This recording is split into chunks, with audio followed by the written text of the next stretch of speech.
Online Hindi की कक्षा 11वीं में आज का विषय है मीरा। यहाँ हम लोग मीरा के पद को पढ़ेंगे। मीरा के बारे में आप लोग जानते होंगे कि मीरा भक्तिकालीन सगुण भक्ति काव्य धारा में सर्वोपरि स्थान रखती हैं। मीरा श्री कृष्ण की अनन्य उपासिका है। अनन्य मतलब होता है यूनिक, एक निष्ठ उपासिका हैं, अर्थात उनकी उपासना करने वाली हैं।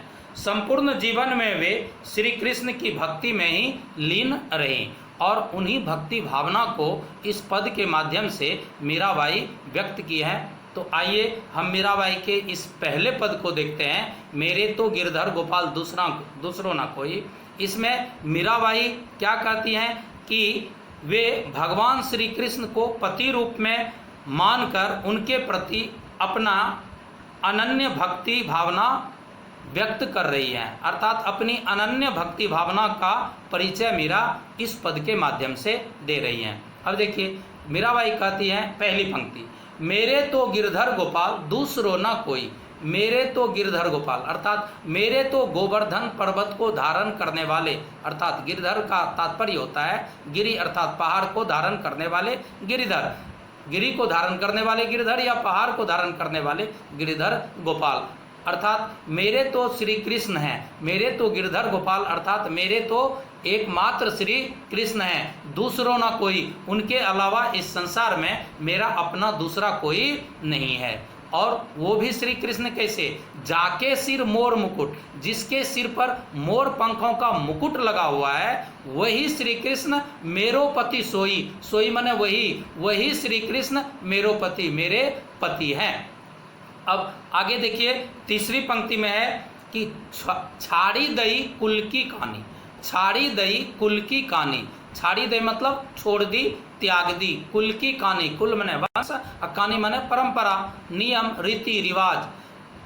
कहा करी है कोई कहा करी है, कोई कुछ भी कर ले, कुछ भी कह ले, उसका मुझे फर्क नहीं पड़ता। अब देखिए तीसरी पंक्ति का भाव क्या है कि कुल की मर्यादा को छोड़कर मैंने तो उन्हें अपना लिया, अर्थात श्री कृष्ण को अपना लिया है। कोई मेरा अब क्या कर सकता है। मीराबाई कहते हैं कि मैंने कुल की मर्यादा को अर्थात वंश परंपरा के रिवाज को मैंने छोड़ करके श्री कृष्ण को अपना लिया है। अब कोई कुछ भी कहे मुझे उसका फर्क नहीं पड़ सकता, क्योंकि मुझे अब किसी की परवाह नहीं है।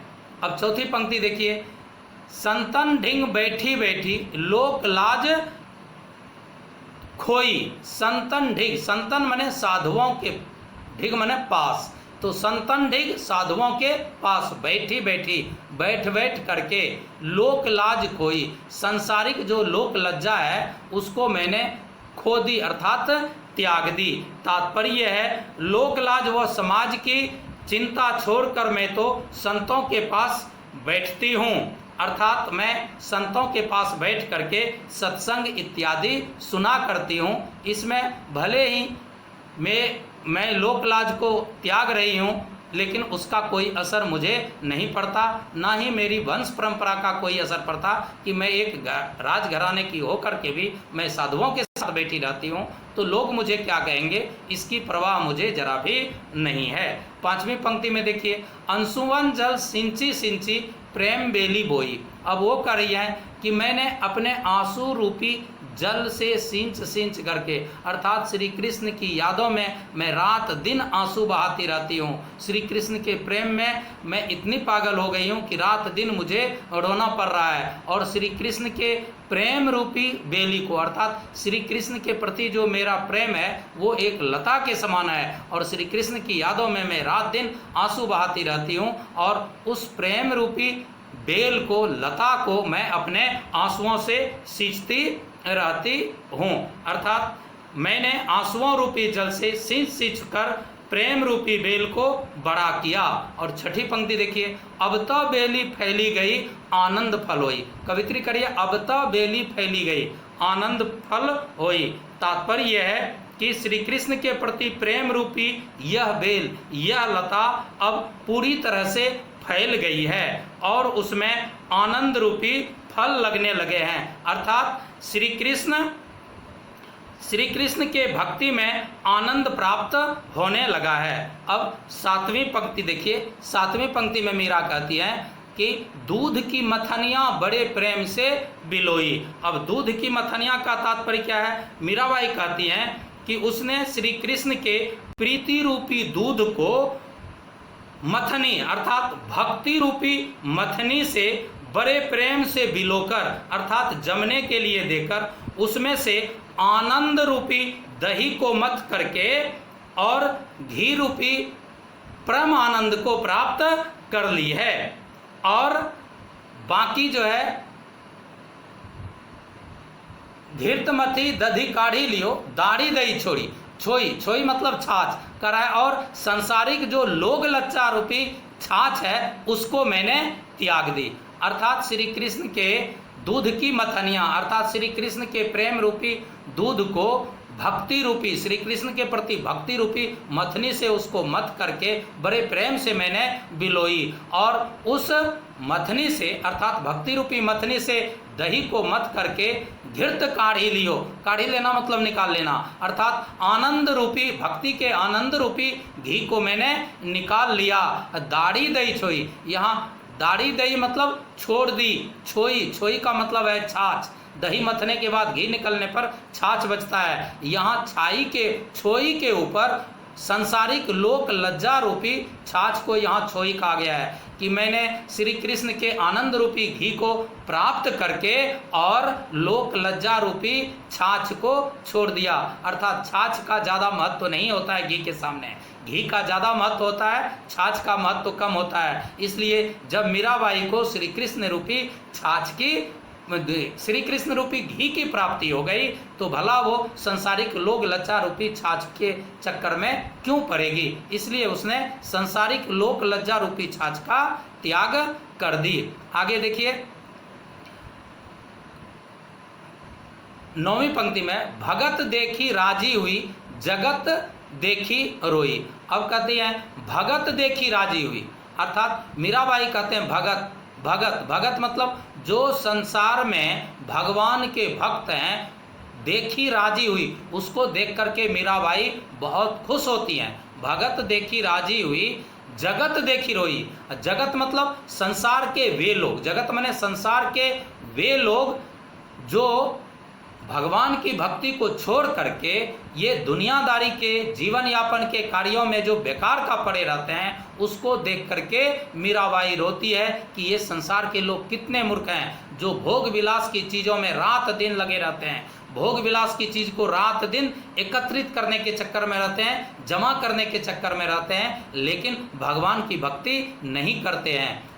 मीराबाई ऐसे लोगों को देख करके रोती है और जो रात दिन भगवान की भक्ति करते हैं ऐसे लोगों को देख करके वो बहुत प्रसन्न होती। इसलिए कह रहे हैं कवित्री कि भगत देखी राजी हुई जगत देखी रोई, अर्थात संसार में भगवान के भक्तों को देख करके मीराबाई प्रसन्न होती है और जो संसार में संसारिक भोग वस्तु में लगे हुए लोग हैं उनको देख करके रोती है। और अंत में देखिए 10वीं पंक्ति में कह रही है दासी मीरा लाल गिरिधर तारो अब मोही। करिए दासी मीरा लाल गिरिधर हे गिरिधर लाल दासी मीरा, ये मीरा जो है आपकी दासी है, आपकी नौकरानी है। अब मोही तारो, अब मतलब अब इस समय, मोही मतलब मुझे तारो अर्थात इस संसार से बेड़ा पार करा दो।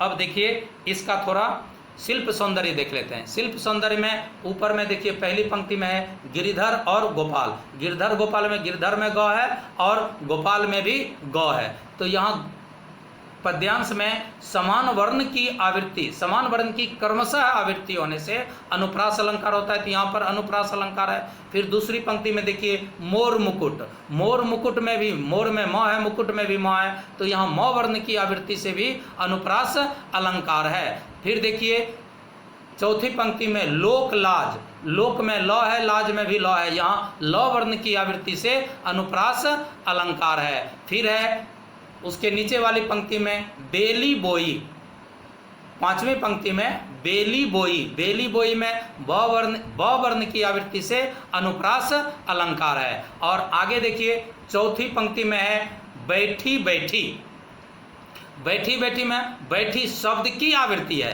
तो जहाँ शब्द की आवृत्ति होती है, एक ही शब्द की लगातार 2 बार आवृत्ति होती है, वहाँ पुनरुक्ति अलंकार होता है। तो बैठी बैठी में पुनरुक्ति अलंकार है। उसी प्रकार उसके नीचे है पांचवी पंक्ति में सिंची सिंची, सिंची शब्द का क्रमशः प्रयोग है, इसलिए यहाँ भी पुनरुक्ति अलंकार है।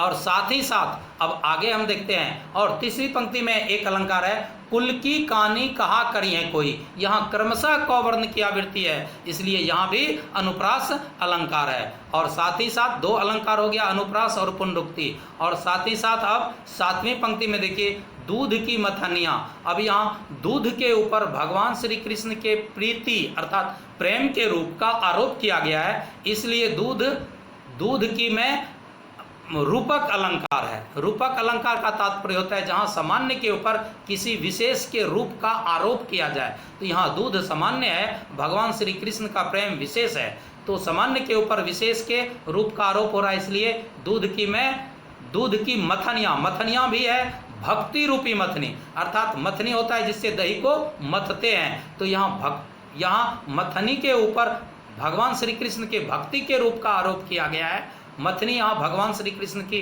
भक्ति है, तो इसलिए दूध की मथनिया में रूपक अलंकार है। और घृत है भगवान की भक्ति से प्राप्त आनंद, अर्थात घृत के ऊपर भगवान के आनंद की प्राप्ति के रूप का आरोप किया गया है, यहाँ पर भी रूपक अलंकार है। इसी के साथ इस पद्यांश की समाप्ति की जाती है। अब हम लोग दूसरा पद्यांश देखते हैं। अब यहाँ हम लोग मीराबाई का दूसरा पद देखेंगे। अब दूसरा पद है पग घुंघरू बांधी मीरा नाची। इस पद में मीराबाई ने बाह्य आडंबरों का त्याग कर, अर्थात जो बाहरी दिखावा है, भक्ति में जो बाहरी दिखावा है उसका त्याग कर श्री कृष्ण में लीन हो जाने की या श्री कृष्ण में लीन हो जाने की अपनी भावना को व्यक्त किया है। अब देखिए क्या है कि पग घुंघरू बांधी मीरा नाची। अब मीराबाई जो है सांसारिक लोक लज्जा और वंश परंपरा, अपने राजवंश की सारी मान मर्यादा को त्याग करके पग घुंघरू अर्थात पैरों में घुंघरू बांध करके नाचना शुरू कर दिया है। अर्थात साधु संत के साथ तो वो रहती ही रहती है, साथ ही साथ भगवान श्री कृष्ण की भक्ति में इतनी लीन हो गई है कि अब वो पैरों में घुंघरू बांध कर नाचने भी लगी है। वो कौन है इसका उन्हें कुछ भी पता नहीं है। अर्थात मीरा श्री कृष्ण की भक्ति में इतना लीन हो गई है कि उसे लोक लाज नहीं रह गई है और वह राजघराने से संबंधित होते हुए भी किसी नर्तकी के समान अपने पाँव में घुंघरू बांधकर श्री कृष्ण के समक्ष नाचने लगी है। इसलिए वो कहती है मैं तो मेरे नारायण सु आप ही हो गई साची। कह रहा मैं तो मेरे नारायण सु, मैं तो अपने नारायण अर्थात भगवान श्री कृष्ण के सु मतलब होता है समक्ष, मैं तो अपने नारायण के समक्ष पग घुंघरू बांधी नाची, पैरों में घुंघरू बांध करके नाचने लगी हूँ, जिसके कारण आप ही हो गई साची, अब मैं खुद ही सच्ची भी हो गई हूँ। अर्थात मीरा कहती है कि हे मेरे श्री कृष्ण, आपके समक्ष अपने प्रेम और भक्ति का प्रदर्शन करके मैं खुद ही सच्ची हो गई हूँ। मैंने अपने प्रेम की सच्चाई आपके सामने अभिव्यक्त कर दी है।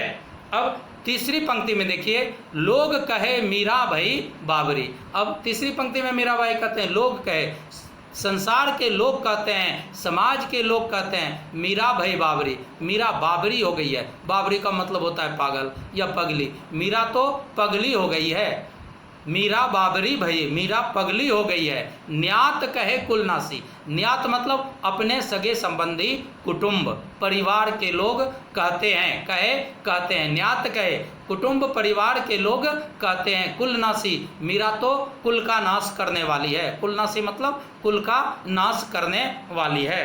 अर्थात मीराबाई कहती हैं कि मेरे आचरण को देखकर लोगों ने मुझे बाबली कहना शुरू कर दिया है, अर्थात पगली कहना शुरू कर दिया है। सगे संबंधियों ने, न्यात कहे मतलब सगे संबंधियों ने तो मुझे कुलनाशनी, कुलनाशी मतलब कुलनाशनी कहना शुरू कर दिया है। वे मानते हैं कि मैं अपने आचरण से कुल की मान मर्यादा पर कलंक लगा रही हूँ। अब चौथी पंक्ति देखिए, विष का प्याला राना भेज्या पीवत मीरा आसी।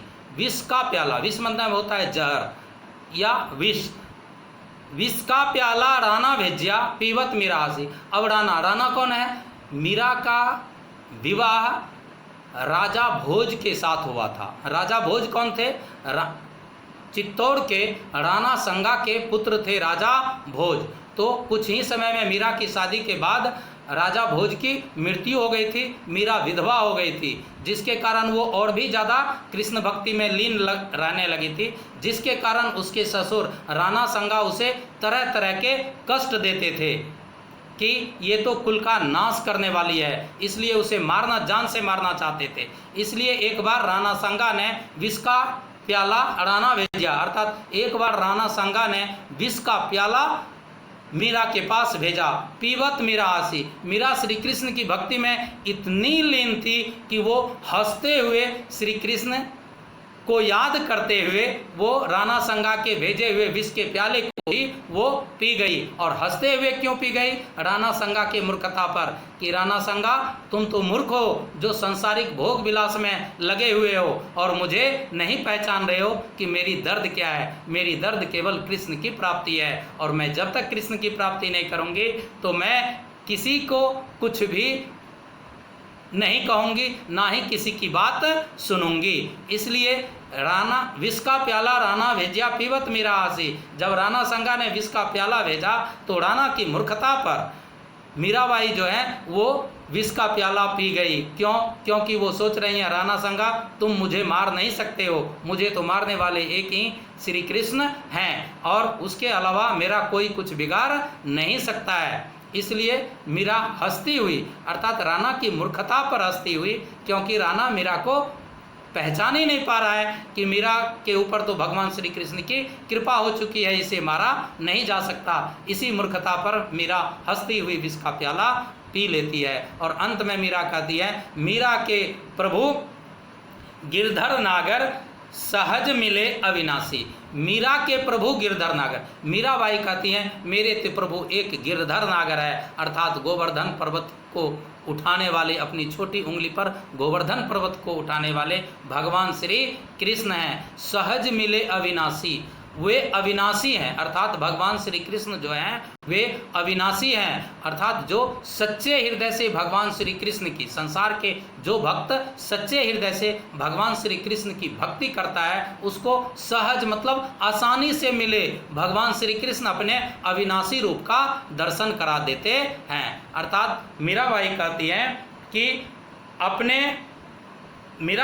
हैं कि मेरे प्रभु तो मात्र एक ही गोवर्धन पर्वत को धारण करने वाले श्री कृष्ण हैं, वे अनश्वर हैं, वे अपने भक्तों को अपने अविनाशी स्वरूप में बड़े ही सहज रूप में प्राप्त हो जाते हैं। अर्थात जो श्री कृष्ण को सच्चे प्रेम, जो श्री कृष्ण से सच्चा प्रेम करता है वे अपने भक्त को बड़ी सरलता से प्राप्त हो जाते हैं। अब इसका शिल्प सौंदर्य देखिए, शिल्प सौंदर्य में यहाँ है, मैं तो मेरे नारायण सु आप ही हो गई साची, लोग कहे मीरा भई बाबरी, न्यात कहे कुलनासी। यहाँ देखिए कहे कुलनासी, तीसरी पंक्ति के अंत में कहे कुल में क वर्ण की आवृत्ति है, इसलिए क वर्ण की जहाँ समान वर्ण की आवृत्ति होती है, पहले भी बता चुका हूँ, वहाँ अनुप्रास अलंकार होता है। तो यहाँ कहे कुलनासी में क वर्ण की आवृत्ति से अनुप्रास अलंकार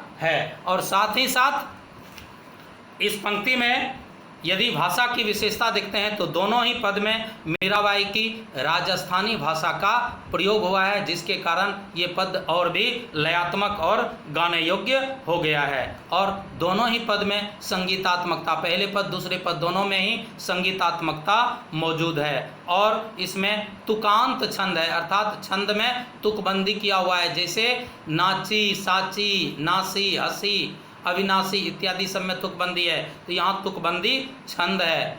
और लयात्मकता मौजूद है, ये तो हम जानते ही हैं। और इसी प्रकार इस पाठ की समाप्ति की जाती है। और इसमें जो प्रश्न अभ्यास हैं वे प्रश्न अभ्यास हैं प्रश्न संख्या 1 से 5 तक। पाठ के साथ जो है प्रश्न संख्या 1 से 5 तक ये आप लोग करेंगे। बहुत ही आसान है, कठिनाई नहीं है। जैसे है पहला प्रश्न कि मीरा श्री कृष्ण की उपासना किस रूप में करती है, वह रूप कैसा है। मीरा श्री कृष्ण की उपासना पति के रूप में करती है। मीरा श्री कृष्ण को पति मान करके उनकी उपासना करती है। वह रूप कैसा है, तो भगवान श्री कृष्ण का वह रूप, उनके माथे पर मोर पंखों का मुकुट लगा हुआ है। इस तरह से आप लोग बाकी प्रश्न कर लेंगे। धन्यवाद।